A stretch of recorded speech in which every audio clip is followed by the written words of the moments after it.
नमस्कार। तृतीय वर्ष में आपका स्वागत है। आज हम नए सत्र का प्रारंभ एक नए रूप में कर रहे हैं, क्योंकि ये विशिष्ट काल है जिसकी जानकारी हम सभी को है और आप और हम सब जानते हैं कि हमारा समाज अत्यंत दुविधा के उसमें चल रहा है। इसलिए हम इस नवीन रूप के अंदर एक नई तरीके से हमारे सत्र को प्रारंभ कर रहे हैं। हम सब मिलकर इस नए सूत्र को पूरी उत्साह के साथ, पूरी एनर्जी के साथ प्रारंभ करते हैं। नमस्कार। चलिए आप प्रारंभ कीजिए, क्योंकि हमारा जो ये तृतीय वर्ष है इसके अंदर हमको हिंदी साहित्य एक अत्यंत में प्रवेश करना है और यह काल निश्चित काल है जिसने हमारे भारतीय समाज को पूरी तरह से आंदोलित किया और आज तक भी वह हर भारतीय के, या हम कहें कि समाज के व्यक्ति को आनंदित करने के लिए स्पंदित होता। हमने प्रथम वर्ष में हिंदी साहित्य के आधुनिक काल को हमने पढ़ा और द्वितीय वर्ष में हमने उससे पहले वाले चरण अर्थात रीति काल को पढ़ा और अब हम तृतीय वर्ष में हिंदी साहित्य के भक्ति काल को अध्ययन करेंगे। वह हमारे हिंदी साहित्य में स्वर्ण काल के रूप में जाना जाता है। और स्वर्ण काल क्यों कहा गया, इसका एक विशद वर्णन है जिसका हमें चिंतन करना है। क्या था कि इस काल को स्वर्ण काल कहा गया? यह काल 1375 विक्रम संवत से विक्रम संवत तक रहा और भारतीय जनमानस को बहुत अलग अलग रूपों के अंदर एक सही दिशा देता रहा।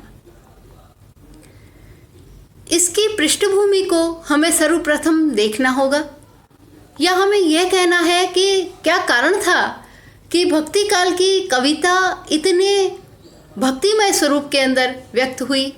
जैसा कि हमने देखा कि जब आदिकाल था हमारा, तो हमारे समाज वीर रस के काव्य में डूबा हुआ था।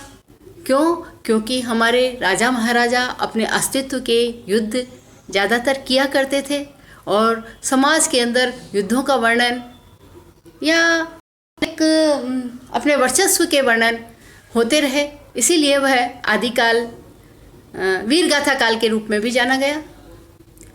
और उसके पश्चात जब विदेशी आक्रांता हमारे देश में आए और उन आक्रांताओं के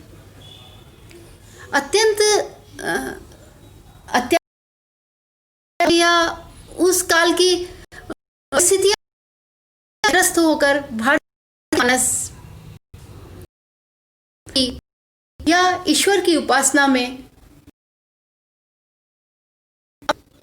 और यह काल इसीलिए भक्ति के रूप में अपने आश्रय को पा सका, अतः भक्ति काल कहलाया। हमें इसकी बहुत सारे विचार मिलते हैं जिनके अंदर हम देखें कि इन विदेशी जो आक्रांता हमारे देश में आए थे वो हमारे समाज के अंदर अपना शासन स्थापित कर, और न केवल शासन स्थापित किया बल्कि उन्होंने अपना धर्म भी इनके ऊपर थोपने की कोशिश की और इससे हिंदू समाज जो है वो त्रस्त हुआ।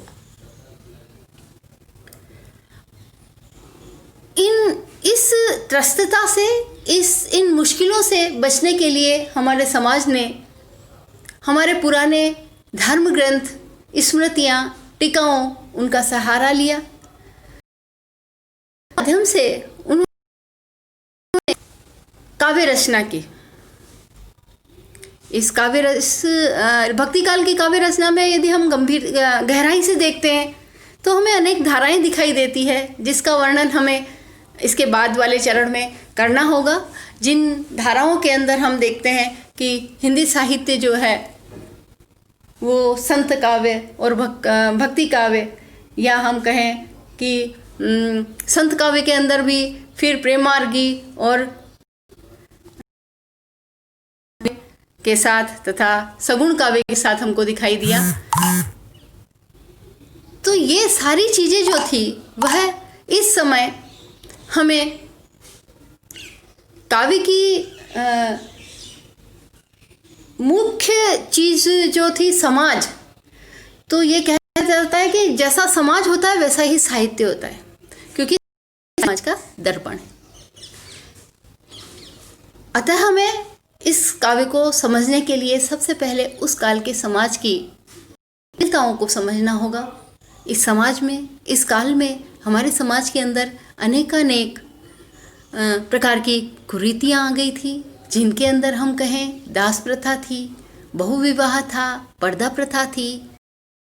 जो विदेशी शासक हमारे यहाँ आए थे उनका जीवन था, उसे देखना था, और उनके जो भारतीय समाज को अपना बनाने के लिए, वर्चस्व स्थापित करने के लिए जितने अत्याचार थे वो सारे हमें यहाँ इनके उस काल के काव्य के अंदर कई बार स्पंदित होते हुए दिखाई देते हैं।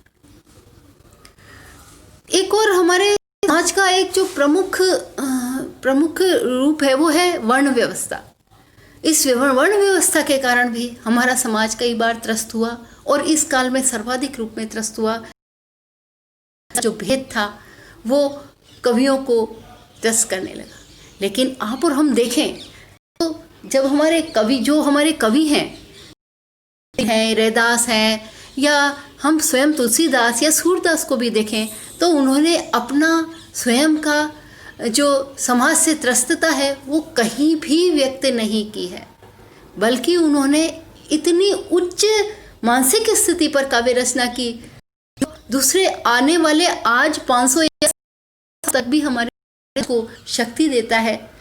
आज भी हमारा त्रस्त समाज जब कहीं भी कोई सहारा नहीं पाता, तो इस भक्ति काल के भजनों के अंदर, भक्ति काल के सुन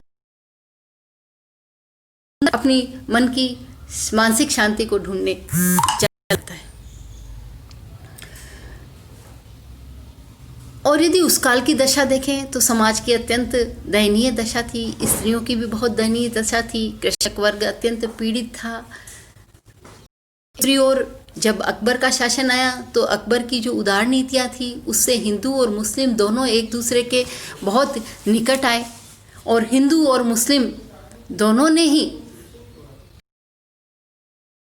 भारतीय काव्य को, या हम कहें भक्तिकालीन काव्य को, बहुत ही सुंदर स्वर दिया है। एक और प्रमुख विचार यह है जो आता है कि यह भक्ति जो है वो दक्षिण से उत्तर में आई। कई हमारे प्रमुख विचारक हैं वो ये मानते हैं कि दक्षिण के आलवार संत जो थे वो को उत्तर भारत में लेकर आए थे, और इनके अंदर रामानुजाचार्य, वल्लभाचार्य आदि प्रमुख थे, जिन्होंने दर्शन की भी प्रमुख विचारधाराओं को स्थापित किया और भारतीय जनमानस को अत्यंत सरल रूप में ईश्वर के निकट पहुंचा दिया। और दक्षिण भारत से प्रारंभ यह जो भक्ति आंदोलन है यह उत्तर भारत की ओर जब बढ़ा तो वहाँ के संप्रदाय, धार्मिक, जन जागरण सब उसे पल्लवित करने लगे। इस प्रकार से ये भक्तिकालीन जो पृष्ठभूमि है वह प्रमुख है। लेकिन यहाँ ये ऐसा भी नहीं कह सकते कि हमारा भारतीय समाज भक्ति तत्व से शून्य था, जबकि हम हमारे प्राचीन साहित्य को देखते हैं तो भक्ति वैष्णव साहित्य को देखते हैं, या किसी भी प्रकार के हमारे प्राचीन वैदिक, पौराणिक, उपनिषद कालीन ज्ञान को देखते हैं तो वो हमारे साहित्य के अंदर यही व्यक्त करता है। साहित्य किसी भी प्रकार की गंभीरता से या इन सामाजिक आप्लावित होने वाले विभिन्न जो झंझावात थे उनसे शंकायित होने वाला नहीं रहा। उसमें अपनी शक्ति, अंतः शक्ति जो थी वो बार बार समय समय पर उसे प्रेरणा देती रही, और यही प्रेरणा भक्ति काव्य के रूप में व्यक्त हुई। इसीलिए हम अगले चरण में भक्ति काल के उदय कैसे हुआ, भक्तिकालीन प्रमुख धाराएं अध्ययन करेंगे। धन्यवाद।